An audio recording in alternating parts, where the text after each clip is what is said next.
Hey folks, my guest today is Elle Black, a serial entrepreneur. She launched her first company during her junior year of college and then built and sold her second company by her early 30s. Today, she's building Cobalt.co, which helps connectors connect to vetted suppliers. Elle, you ready to take us to the top? Let's do this. All right. Do you have some horror story here? Why is helping creators find good suppliers important to you? Oh my gosh, I have so many horror stories. Actually, just ask anyone who's ever tried to launch their own product. And I'm talking about things as easy as candles, jewelry, et cetera, et cetera. There are so many brilliant ideas that creators have, and getting them out of their head seems to be the easy part, right? Everybody has Figma, everyone can spin up a design. The hardest part is finding a supplier or a manufacturer that actually, one, wants to work with you, and two, can actually make your product, and three, is not in China. And so Mhm. that's the problem that Cobalt is solving. We're bringing manufacturers and suppliers from the US, Canada, and LATAM to one place, vetting them and making it easy for anyone with an idea to launch their product by working directly with suppliers. I want to make candles that smell like coffee, so I don't have to drink as much coffee, preserve my health. Who would you recommend that I use right now? Well, we have over 2,500 suppliers in the platform, and when a creator wants to do that, it's very easy to search for supplier based off of all of your unique requirements. So, what we learned about creators, and quite frankly about the world that we want to create, is that who makes your products really matter. And so, as we're vetting our suppliers, we're pretty picky about who we let in. We like suppliers that have humane working conditions, that are in the U.S., that are vegan, that are organic, that are supply chain transparent, that are family run, that are proven, that have unique products that aren't just another product that you're going to find on Amazon. And so it really the how you find the right supplier for your coffee scented candle. We've really made it easy for the creator to decide how much they care about those factors, and Mhm. then sort and find and connect and chat and order samples and get your product made all in one place. Interesting. Okay, so this is obviously a marketplace motion. You just mentioned 2,500 suppliers. What does it mean? Like, is it a lot of work for a supplier to get onboarded? And if it's not, like, how do you convince them to get onboarded when you don't have a lot of volume yet coming from creators? Or Oh, maybe you it's do. I don't know. no, great question. So, what's unique about Cobalt is that we offer low MOQ suppliers. MOQ is the thing to know. That's minimum order quantity. And that's really the question that everybody asks. Okay, I want to launch a product. How many do I have to buy in my first run? And low MOQ suppliers are pretty hard to find. And so, we've done the hard part of aggregating all of these suppliers, negotiating the price points, negotiating the terms, getting them into the platform, and offering low MOQs for creators. And so our low MOQs are, to the order of 25, right? You want to do a custom CBD bath bomb, you can do 25 at, 750 a bath bomb. It's completely drop ship, end-to-end fulfillment. You never touch the product. You actually work directly through the platform with the supplier to get the product delivered, to get the product made, and it goes directly to your customers, all Interesting. without leaving your house. How many creators are signed up to date? Yeah. So what's fun about Cobalt is we're still in this like waiting period, right? And we're still building all of the infrastructure. We have over 77 waitlisted creators, Okay, and amazing. we're slowly getting people off the wait list. And for everybody who emails me every day, I'll get to you, I promise.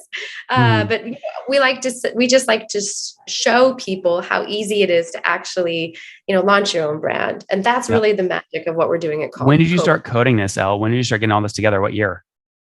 We started doing it actually right before COVID. Okay, so like late 2019 ish. Late 2019. Yep. And then, Interesting. of course, COVID happened, and we got lucky. Cobalt got lucky because of everything that happened with COVID. What ended up happening is suppliers that used to not be willing to work with, smaller brands, creators, because trade shows aren't happening, because market isn't happening, because of supply chain problems in China. All of a sudden, suppliers are totally willing to work with lower MOQs, and so we're again aggregating all those suppliers, doing the heavy lifting, doing the research, doing the vetting, doing the negotiating on pricing, doing the contracting pieces, all the stuff that's really hard and makes it impossible for anyone to get started doing their own product. We did all that for you, and we're putting it right into the platform to connect directly with the suppliers. Got it. So I totally understand the product. I want to understand though how you're building now today. So it sounds like you're pre-revenue. When is launch? When do you get your first paying customer? Well, so yeah, great question. So we've been having paying customers. It's just not in an open marketplace where anyone can do it. So we're vetting our customers and making sure that we can make them successful and win. Oh, okay. How many customers do you have today? We over the last year we've done over 177 product launches. Oh, wow. Across how many creators? 177. Oh, it's one to one. Yeah. Well, right Oh, now it is. Yeah. interesting. Why don't, I mean, if you do one with one creator, don't they want to come back and do another one a month later? Yes, you are exactly right. They do. So, so why is it a one to one Which, ratio? Why haven't creators well, used you more than once over the past 12 months? oh, no, no, no, no, no. So sorry. I thought you said how many customers do you have? So we've done 177 customers that have launched their first product. 36% of them have launched a second product. And of that 36%, another 80% have done three or more. Oh, got it. You said 177 product launches. That was not right. That's got it. Yeah. Got it. Yeah. How many product launches over the past year? Oh boy, I'd have to. I know the percentages in the funnel. I'd have to go back and get you those numbers specifically. What was, just don't name the creator, but I'm just curious. What was like the best, if you can share, what was like the best selling thing? Is it a bath bomb, a CBD bath bomb? You know, it sort of depends. This is what's fun about this conversation. It depends on how you define best selling. Do you define it based off of quantity, or do you Yes. define it Let's use off quantity. of, well, let me pressure test that with you, right? Because what we actually really care about is that the creators and the emerging brands are capturing as much brand value as possible, Yeah, but how right? do you measure that, Al? Come on. Based off of how much the creator can sell the product for. Okay, so let's do that. What's the highest price point thing you've sold? For a product, we've sold Yeah. products that were well, creators have sold products that have come out of the platform for up to $150, and products that they sourced for 30% that. So you can do the Oh, math on interesting. that. Yeah. Yeah, so that's what I mean, right? The example that we like to give here, because it's easy to understand, is Kylie Jenner, right? Mhm. Kylie Jenner has a baby. What does she do? She launches a baby product line that has bubble bath in it. She Is launched. Kylie a customer? No, she's not a Okay. customer. And if she was, I couldn't tell you. Mhm. But she launches this. It's basically essentially the same product as Johnson and Johnson. You know, the best-selling Johnson and Johnson baby bubble bath. It's the same amount, 6 ounces, but it has her name, her brand, and a little bit of a different fragrance on it. Otherwise, the formulation is nearly identical. And she can sell out in 24 hours and sell it for 2.5x more than Johnson and Johnson sells it for. That's the future, and that's what we're doing. Got So it. when you talk about like where is the value, in my mind, it's the fact that Kylie Jenner can sell out this product for two and a half more than Johnson and Johnson can I in understand it. small. Yeah. Trust me, the reason we had you on, I get the space. Like I love the space. I just want to Yeah. understand like how you are going to win the space, right? So, talk to me a little bit about what you think your revenue model is here. How do you make money? Oh, our suppliers. So it's free for creators to use, and the suppliers pay an 8% transaction fee. Okay, interesting. So what Because does we're that mean? paying them customers. Okay, so they pay 8%. So if let's stick with my coffee candle example. If you find that supplier and I'm going to pay that supplier Yeah. $10 to make one coffee candle, you're going to make two, you're going to make, what is that? 20 cents on that $10 sale or that Yeah. purchase. Yeah, this goes back to the minimum order quantity, right? So the minimum order quantity is, for easy numbers, let's say it's $1,000, right? So a creator is going to place an order for $1,000 in the platform. That order is going to go to the supplier, and the supplier is going to pay us $80 because we Mhm. gave them a customer. Got it. Okay, cool. So that makes perfect sense. Talk to me about how you funded the business. Have you bootstrapped or you decided to raise? Oh no, we're venture backed. Okay, that means you're giving up equity. So dilution's not a fun thing. So why'd you decide to raise? Why did we decide to raise? Well, this is a venture Correct. scale product. Yeah. Raising capital means you're giving up equity. Ownership is the most important thing anywhere. So there's got to be a great strategic reason you decide to raise. That's what I'm trying to dig here and understand. Well, I mean, it depends on how you look at it, right? Strategically, there are certain products that are right for venture, a product where you need to grow really fast, and there's going to be a clear winner in the market, and you need a lot of money to get there really fast, is a venture scale business, and that's where Cobalt fits. To get all of those suppliers onboarded and to build the back end infrastructure of a marketplace that's complex like this, you couldn't actually bootstrap it.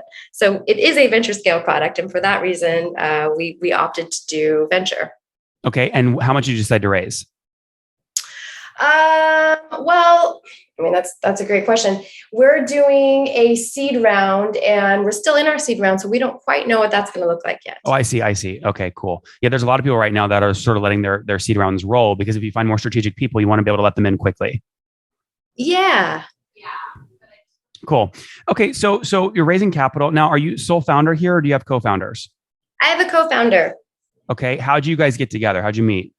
Well, we're in San Francisco, and we're in the tech space. We're both, serial entrepreneurs, and we've done a bunch of startups previously. And we came together through the space through, networking and knowing people in the space. Mm-hmm. Okay, and so you're doing these. You've done these 177 product launches, customers that have launched many products to date. When do you think you'll open up the thing where it's sort of a push button touch? People can do it without. When? Yeah, when it's self-service. Yeah, when is that going to open up? Yeah, Q1 of 2022. Okay. And what is left to do before you can open that up? Is it something on the supply side, the back end you have to keep building? Yeah. So if you think about a product that's comparable to Cobalt, it's easy to think about Amazon, right? In order for Amazon to scale, they had to build all the infrastructure for the stores. And so each seller on Amazon has a seller store. They have all the infrastructure that they have to create. They can set up their seller store. They add their products. They add their SKUs. They do all of that. That's all of the tools that we're building right now on the supplier side. Mm-hmm. As you get to the point where you can release that self-service in Q1, at some point you want to say, you know what, we don't want to raise more money at this current round because it becomes very dilutive. It looks like based off Crunchbase, you guys have raised 2.8 million to date. What would you cap that at? Like, would you stop it at 3 million no matter what, or would you let it keep rolling for however long? Well, where we are in the business, the way venture works is we're just getting to the end of our seed round. And when you get to seed, you sort of like, seed is considered, you're trying to find product market fit. Once you have product market fit and you can show scalable, repeatable, you understand the economics of the business model, and it's really easy to understand how to grow and scale next. Then you go to an A round or a growth round. Sorry. My audience, we feature some of the top SaaS founders in the world on. Amit from Gong was on right just before you with a 100 million run rate and he's raised $500 million. My audience totally understands what it means to raise capital. What I'm understanding specifically is how you're managing dilution with your co-founder and your pre-seed round. I don't understand what are you asking me? Are you asking me how the cap table is structured? What do you? No, I'm asking you how you personally think about preserving your ownership in a business that you think can be really big. I mean, look, everybody has a different perspective on this. I think that my job as a founder at this stage is actually to prove the market. Get the economics right, and build a really big business based off of a really big opportunity. I'm personally not focused on preserving my equity. And actually, I'm doing the opposite. I'm focused on creating as much value for my investors as possible. And that's what I'm focused on. When it comes to preserving equity, it just depends on how you want to look at it and what your goal is. When I look at how I'm building Cobalt, which is a very different way than a lot of other people, and there are many ways to do it. I believe if you build a really big business and you make a lot of people a lot of money, then everybody wins. And that's actually my worldview. And even that's why we're building Cobalt. So more people have more opportunities to make themselves entrepreneurs and to win really big. So I don't sit there and think about how Elle can preserve the most equity in startup. I think about how can I create 1 million millionaires? How can I create 10x returns for my investors and then help a whole new breed of entrepreneurs create 10x returns and have financial freedom? I love that vision. Let's wrap up here with the famous 5. Number 1, what's your favorite book? Man's Search for Meaning, Viktor Frankl. Number 2, is there a CEO you're following or studying? CEO I'm following or studying. Well, I'm kind of a nerd and I love all of the startup CEOs. And so I've been following everything that's happening. Who am I into? I'm into retail brands. So I'm really looking at a lot of those, but I can't think of any particular CEO that I'm following or studying right now. Number 3, what's your favorite online tool for building Cobalt? Canva. Number 4, how many hours of sleep do you get every night? I think about this often, actually. It's funny you should ask. So my sleep schedule waxes and wanes, and I actually say it like that. On short sleep nights, I do 4 to 6, and then I have longer sleep nights where I need 8 to 10. And it really depends on what I need to do the next day to actually figure out my wax and wane sleep schedule. All right. And a situation, married, single, kiddos? I'm married. I got married during COVID. And congrats. Yeah, thanks. Any kids or no? Yeah, we have my husband has a daughter, a 17-year-old daughter. And so I have a stepdaughter. Oh, that's so cool. Okay. And do you mind me asking how old you are? Yeah, no, not at all. I'm 39. Okay. And the reason I ask is take us back to your 20-year-old self. What's something you wish you knew? Oh, I have this very funny story about a lot of things that put me on different trajectories when I was right at that age. And the advice that I would give my 20-year-old self is actually the same advice I'd give everybody every day, which is it's going to turn out better than you imagine. Just keep going. Guys, there you have it. Cobalt.co wants to help millions, hopefully hundreds of millions, lots of people create millionaires for themselves, launching their own products by making this very easy to understand your supply chain, find people that treat their workers ethically, build your own products quickly with very small minimum order values, which is what all of us care about when we're getting started to minimize risk. She has over 2,500 suppliers on the platform and over 77 creators on her waitlist, but she's already done 177 launches with creators for the past 12 months to test this space. The highest product selling through the space, $150. We love that. That's brand value as she talked about it. They raised $2.8 million to scale this thing today, looking to grow big in the next 12 months. Elle, thanks for taking us to the top. Yeah, no, it was perfect. Nathan, you nailed that. One more thing before you go. We have a brand new show every Thursday at 1 p.m. Central. It's called Shark Tank for SaaS. We call it Deal or Bust. One founder comes on, 3 hungry buyers, they try and do a deal live, and the founder shares back-end dashboards, their expenses, their revenue, ARPU, CAC, LTV, you name it, they share it. And the buyers try and make a deal live. It is fun to watch every Thursday, 1 p.m. Central. Additionally, remember, these recorded founder interviews go live. We release them here on YouTube every day at 2 p.m. Central. To make sure you don't miss any of that, make sure you click the subscribe button below here on YouTube, the big red button, and then click the little bell notification to make sure you get notifications when we do go live. I wouldn't want you to miss breaking news in the SaaS world, whether it's an acquisition, a big fundraise, a big sale, a big profitability statement, or something else. I don't want you to miss it. Additionally, if you want to take this conversation deeper and further, we have by far the largest private Slack community for B2B SaaS founders. You want to get in there. We've probably talked about your tool if you're running a company or your firm if you're investing. You can go in there and quickly search and see what people are saying. Sign up for that at nathanlatka.com/Slack. In the meantime, I'm hanging out with you here on YouTube. I'll be in the comments for the next 30 minutes. Feel free to let me know what you thought about this episode. And if you enjoyed it, click the thumbs up. We get a lot of haters that are mad at how aggressive I am on these shows, but I do it so that we can all learn. We have to counter those people. We got to push them away. Click the thumbs up below to counter them and know that I appreciate your guys' support. All right, I'll be in the comments. See ya.